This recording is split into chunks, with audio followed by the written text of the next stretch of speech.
My name is Lauren Vasquez, and at 32, I thought I understood the rhythms of Crescent Moon Medical Center in Silver Creek, Utah. As a registered nurse in the cardiac telemetry unit, I'd spent 6 years navigating the controlled chaos of 12-hour shifts, the steady beep of monitors, and the quiet satisfaction of helping patients through their most vulnerable moments. The Wasatch Mountains, visible through our break room windows, had become as familiar as the sound of my badge scanning at the unit doors each morning. Silver Creek was the kind of place where everyone knew everyone, and Crescent Moon reflected that small-town intimacy. We were a tight-knit staff of 43 nurses across all units, and I genuinely believed we looked out for each other. The hospital's mission statement, displayed prominently in our main lobby, spoke of integrity, compassion, and excellence in patient care. For years, I'd felt proud to be part of that mission. Vincent Martinez had been our shift coordinator for 3 years, and I'd always respected his organizational skills. He managed our complex scheduling matrix with what seemed like effortless precision, balancing patient acuity levels with staffing requirements while ensuring compliance with state regulations. Vincent handled everything from vacation requests to overtime assignments, and he'd recently taken on additional responsibilities managing employee referral bonus payment processing when our HR department downsized. The first sign something was off came during a routine staff meeting in late October. Vincent was reviewing holiday scheduling protocols, his usual confident demeanor intact as he explained the premium pay structure for Thanksgiving and Christmas shifts. But when Lauren Chen, one of our newer nurses, asked about the specific calculation methods for holiday differentials, Vincent's response felt rehearsed, almost evasive. He cited policy numbers that didn't quite match what I remembered from previous years. I'd been tracking my own pay stubs more carefully lately, partly because I was saving for a down payment on a house. The numbers seemed slightly off, but hospital payroll had always been complex with its various shift differentials, overtime calculations, and premium pay structures. I assumed I was miscalculating something. Then there were the scheduling anomalies. Small things, really. I'd requested Christmas Eve off months in advance, following proper protocols, but found myself scheduled for a regular day shift instead of the premium night shift I'd specifically requested for Christmas Day. When I mentioned it to Vincent, he apologized profusely, claiming a computer glitch in our Epic scheduling system. He promised to review it, but somehow the correction never materialized. Other colleagues began mentioning similar issues. Lauren Thompson mentioned her holiday overtime hours seemed lower than expected. Vincent always had explanations: system updates, policy changes, administrative delays. His responses were detailed enough to sound legitimate, but something in his tone had shifted. The easy camaraderie we'd shared felt strained, replaced by a professional distance that hadn't existed before. The break room conversations grew quieter when Vincent passed by. Lauren Rodriguez, who'd been with the hospital for over a decade, started keeping her own scheduling records. She'd seen enough administrative changes to trust her instincts, and those instincts were telling her something wasn't right. By early December, the atmosphere in our unit had subtly changed. The holiday season, usually a time of increased solidarity as we covered for each other's family commitments, felt different. There was an undercurrent of uncertainty, a sense that the systems we'd trusted weren't functioning as they should. I found myself double-checking everything: my badge swipes, my time entries, my shift differentials. The meticulous record-keeping that had always been second nature in nursing now extended to protecting my own interests. It was an uncomfortable realization that trust, once broken, changes everything about how you navigate your workplace. The breaking point came on a snowy Thursday evening in mid-December. I was reviewing my latest pay stub in the break room when the numbers finally clicked into a pattern I couldn't ignore. The holiday premium calculations weren't just wrong, they were systematically wrong, and in ways that consistently benefited the hospital's budget rather than the nursing staff. As I sat there with my calculator and 3 months' worth of pay stubs spread across the break room table, the mountain view outside obscured by falling snow, I realized that someone I'd trusted completely had been manipulating the very foundation of our professional relationship. The question wasn't whether something was wrong anymore. The question was how deep the betrayal went and what I was going to do about it. The realization hit me like a physical blow as I stared at the spreadsheet I'd created on my laptop. 3 months of meticulous record-keeping had revealed a pattern so deliberate, so calculated, that I had to check my work twice before accepting what I was seeing. Vincent Chen had been systematically manipulating my shift assignments to reduce my holiday pay premiums. It started in September, right after Labor Day. I'd noticed then that my holiday shifts seemed fewer than usual, but Vincent had explained it away as balancing workload distribution and giving newer staff holiday experience. His explanations had been so reasonable, delivered with the same warm smile and genuine concern he'd always shown. But the numbers told a different story entirely. Looking back through my records, I could see the careful orchestration. On Thanksgiving week, when holiday premiums kicked in at time and a half, I'd been scheduled for 3 regular shifts instead of my usual holiday rotation. Vincent had told me it was because Lauren Martinez needed the extra income for her daughter's college expenses. Christmas week showed the same pattern. I'd been moved to the Tuesday to Thursday rotation while newer nurses with lower base pay rates covered the premium shifts. The employee referral bonus processing Vincent managed told an even more disturbing story. I'd referred 2 excellent nurses from my previous hospital in September. Both had been hired, but the referral bonuses that should have appeared on my October paycheck never materialized. When I'd asked Vincent about it, he'd pulled up some administrative screen and frowned sympathetically. "System glitch," he'd said, making notes on his tablet. "These epic updates have been causing delays in the bonus processing module. I'll escalate it to payroll, but you know how they are with corrections during quarter end." I'd trusted him completely. Vincent had been the one who'd helped me navigate the complex scheduling system when I'd started at Crescent Moon. He'd shown me how to request specific shifts, explained the holiday premium calculations, even helped me understand the referral program that was supposed to reward staff for bringing in quality candidates. Now I could see how that trust had been weaponized against me. The referral bonuses, $800 each, had been processed. I found the records buried in the administrative system when I finally thought to check myself. They'd been processed and then, mysteriously, adjusted 2 days later, with a notation that the referring employee was no longer eligible due to scheduling classification changes. Scheduling classification changes I'd never been informed about. My hands shook as I pulled up the shift coordinator protocols on the hospital's internal system.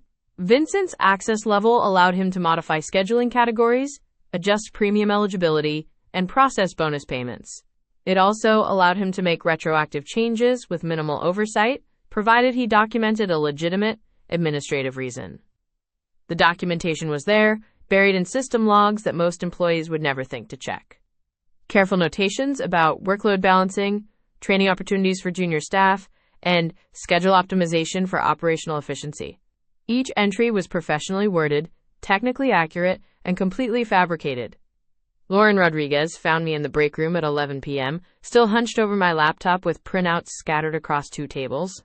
She took one look at my face and quietly closed the door behind her. "How bad is it?" she asked, settling into the chair across from me. I turned my laptop screen toward her. 3 months of systematic manipulation, holiday premiums, referral bonuses, overtime calculations. He's been using his access to skim money that should have been mine. Lauren studied the spreadsheet, her expression growing darker with each line. "This isn't just about you," she said finally. "If he's doing this to you, he's doing it to others. Probably anyone who won't notice or won't know how to check." She was right. Vincent's position gave him access to scheduling for the entire medical surgical unit. 43 nurses, most of whom trusted the system implicitly and rarely questioned their pay calculations beyond a quick glance at the bottom line. The newer nurses wouldn't even know what their holiday premiums should be, I realized. And the older staff, like you, probably assume the system is working correctly. "I've been here 12 years, Lauren said grimly. "I stopped checking the math on my paychecks about 5 years ago. Why would I?" Vincent's always been so helpful, so professional. That was exactly the problem. Vincent's betrayal wasn't just financial, it was personal. He'd cultivated relationships with each of us, learned our trust patterns, our blind spots. He knew I was detail-oriented enough to eventually notice discrepancies, so he'd fed me plausible explanations that played into my desire to be understanding and collegial. The referral bonus theft was particularly cruel, because it had required him to actively sabotage my attempts to help the hospital. I'd spent hours mentoring the nurses I'd referred, helping them integrate into our unit culture. Vincent had smiled and thanked me for my dedication while simultaneously stealing the compensation I'd earned for that effort. "We need to document everything," Lauren said, pulling out her phone. "Screenshots, printouts, dates, amounts, and we need to check if anyone else has been affected." Over the next 2 hours, we built a comprehensive case. Lauren accessed her own scheduling history and found similar patterns. Subtle but consistent reductions in premium shifts, always with reasonable explanations that she'd accepted without question. Her overtime calculations showed discrepancies too, small amounts that added up to significant theft over time. By 1 a.m., we had evidence of systematic fraud affecting at least 6 nurses in our unit. The amounts varied, but the pattern was identical.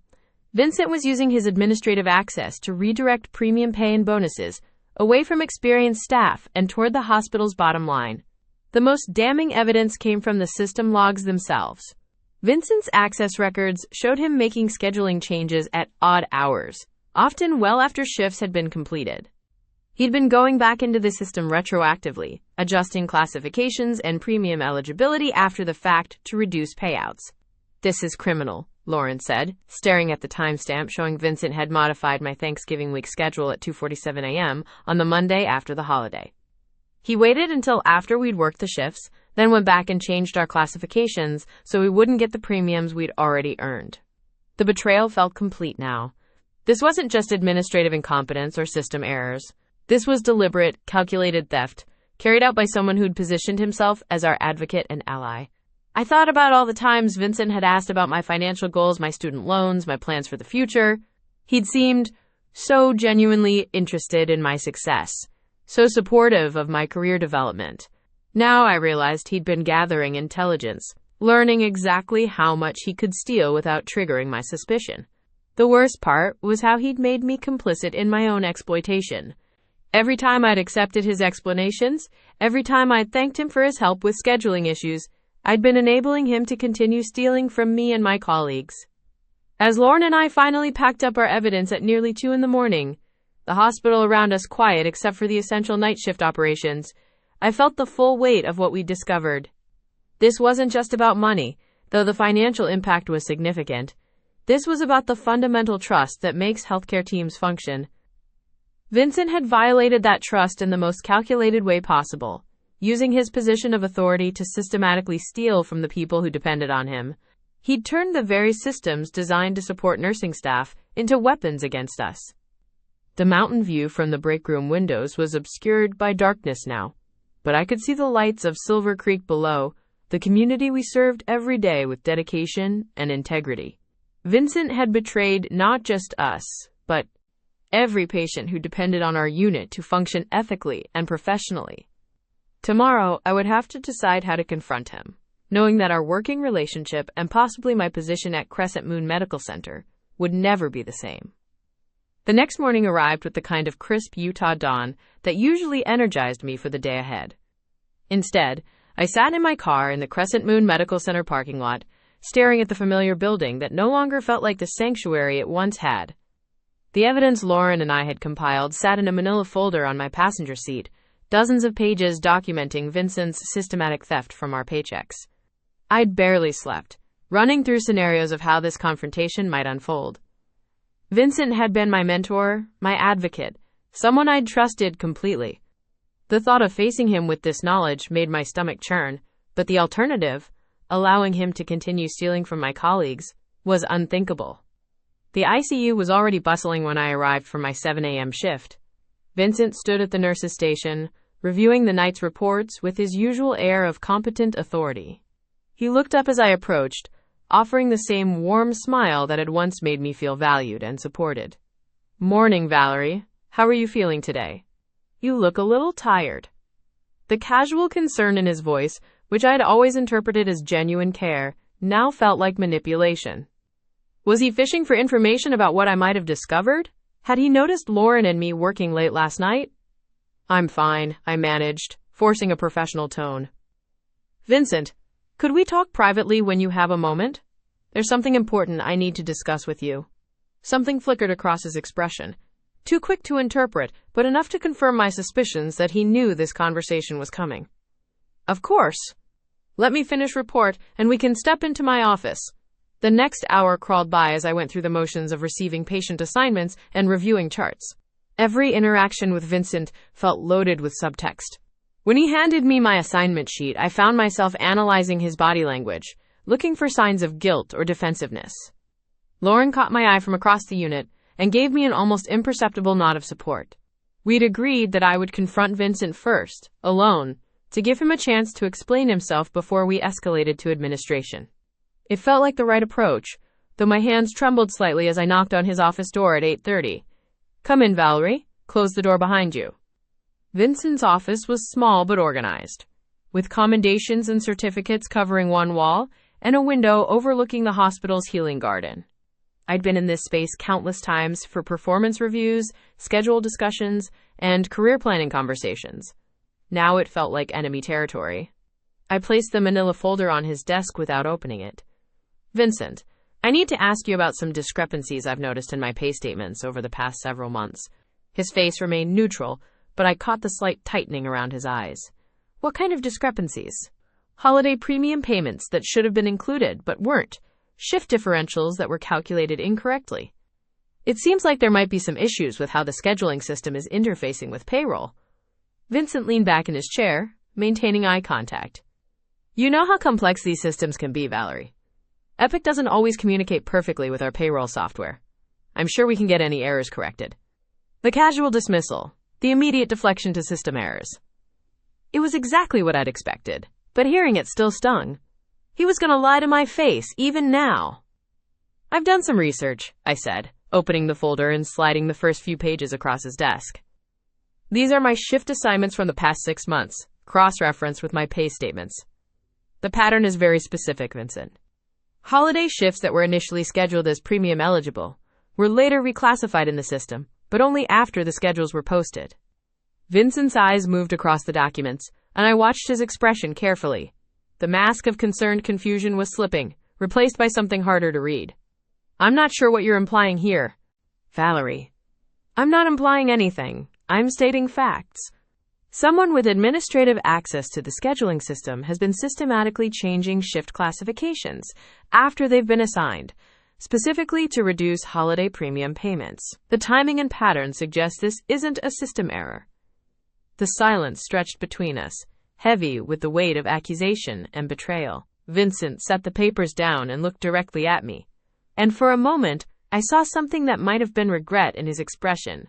You've always been thorough, he said finally. It's one of the things that makes you such a good nurse. Vincent, please, just tell me what's happening here. If there's some financial pressure on the unit, if administration is pushing you to reduce costs, we can figure out another way. But this is theft. The word hung in the air between us like a physical presence. Vincent's jaw tightened, and when he spoke again, his voice had lost all pretense of warmth. You don't understand the pressures I'm under, Valerie. The budget constraints, the impossible targets administration sets for labor costs. Do you think I wanted to do this? Do you think I enjoyed having to make these adjustments? The admission hit me like a physical blow. Even though I'd known, having him confirm it made the betrayal feel fresh and raw all over again. Adjustments? I kept my voice steady despite the anger building in my chest. You stole money from my paychecks, Vincent. From Lauren's, from probably half the nurses on this unit. We trusted you. I protected this unit. His voice rose slightly before he caught himself, and lowered it again. Do you know what happens when units consistently exceed their labor budgets? They get restructured. Positions get eliminated. I kept everyone employed. By stealing from us. By making strategic adjustments that kept administration from making deeper cuts. Every dollar I saved in premium payments was a dollar that stayed in our unit budget instead of being redistributed to other departments. The rationalization was breathtaking in its audacity. Vincent had convinced himself that his theft was actually a form of protection, that he was the hero of this story rather than the villain. How much? I asked. How much have you stolen from me over the past year? Vincent was quiet for a long moment, then pulled up something on his computer screen. Approximately $3,200 in premium payments that were adjusted. The number was larger than I'd calculated, and it took my breath away. $3,200 that I'd earned through holiday work, through picking up extra shifts, through being the reliable team member Vincent had always praised me for being. And from the others? Valerie, I think we should. How much from the others, Vincent? Another pause. The total across all affected staff members is approximately $47,000 over 18 months. $47,000.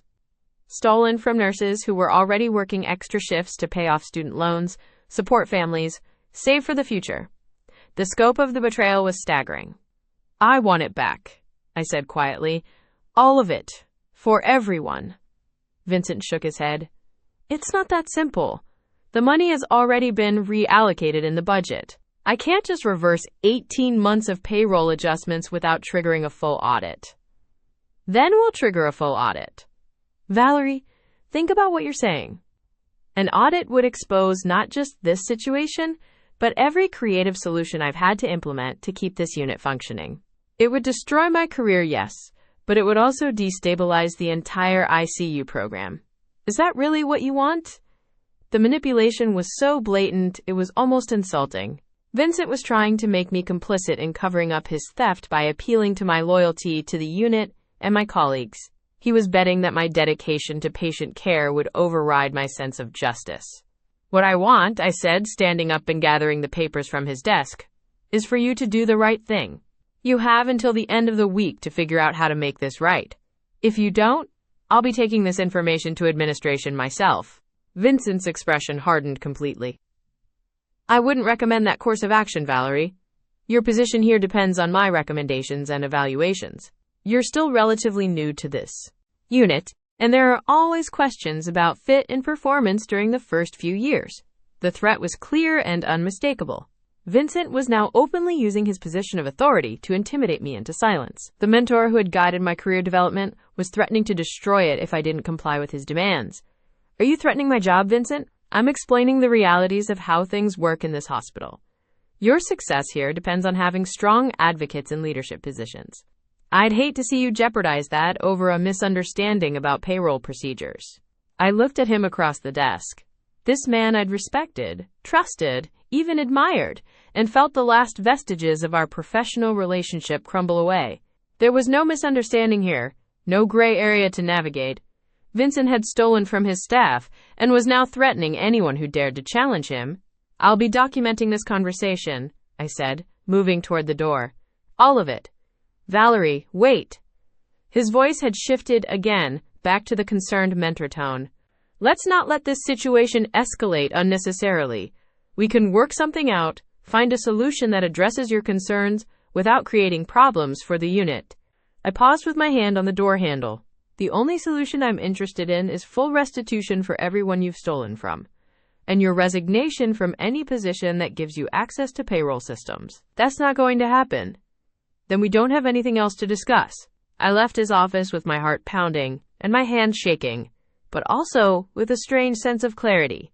The confrontation had gone exactly as I'd expected. Vincent had admitted to the theft, tried to justify it, then resorted to threats when justification failed. There was no ambiguity left, no room for doubt or second-guessing. Lauren was waiting for me at the nurse's station, ostensibly reviewing patient charts but clearly watching for my return. I gave her a subtle signal that we needed to talk, and we made our way to the supply room where we could speak privately. He admitted it, I said without preamble. $47,000 stolen from staff over 18 months, and when I told him to make it right, he threatened my job. Lauren's face went pale. He actually threatened you? Said my position here depends on his recommendations, that I'm still new enough that questions about my fit and performance could be raised. It was as clear a threat as you could ask for. That bastard. Lauren's voice was quiet but fierce. What do we do now? Now we go to administration. I gave him until the end of the week to figure out how to make restitution, but honestly, I don't think he's going to do anything except try to cover his tracks. Are you worried about the threat? About your job? I considered the question seriously. Vincent did have significant influence over my career trajectory at Crescent Moon Medical Center. His evaluations and recommendations would carry weight with administration, and he could certainly make my professional life difficult if he chose to.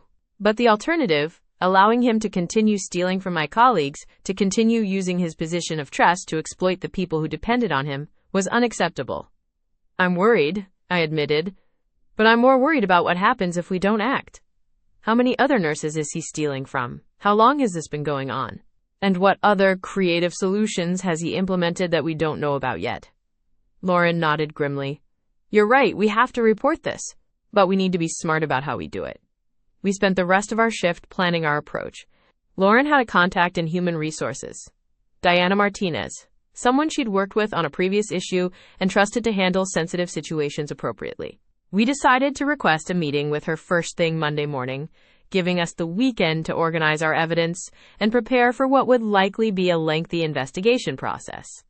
As my shift ended and I walked through the hospital corridors toward the parking garage, I felt the weight of what we were about to set in motion. Reporting Vincent would trigger an investigation that would likely expose his theft, but it would also create upheaval in our unit, potentially damage relationships with colleagues who might see us as troublemakers, and certainly end any possibility of a positive working relationship with our shift coordinator. But as I reached my car and looked back at Crescent Moon Medical Center, I thought about all the nurses who had trusted Vincent with their schedules, their premium pay, their financial security.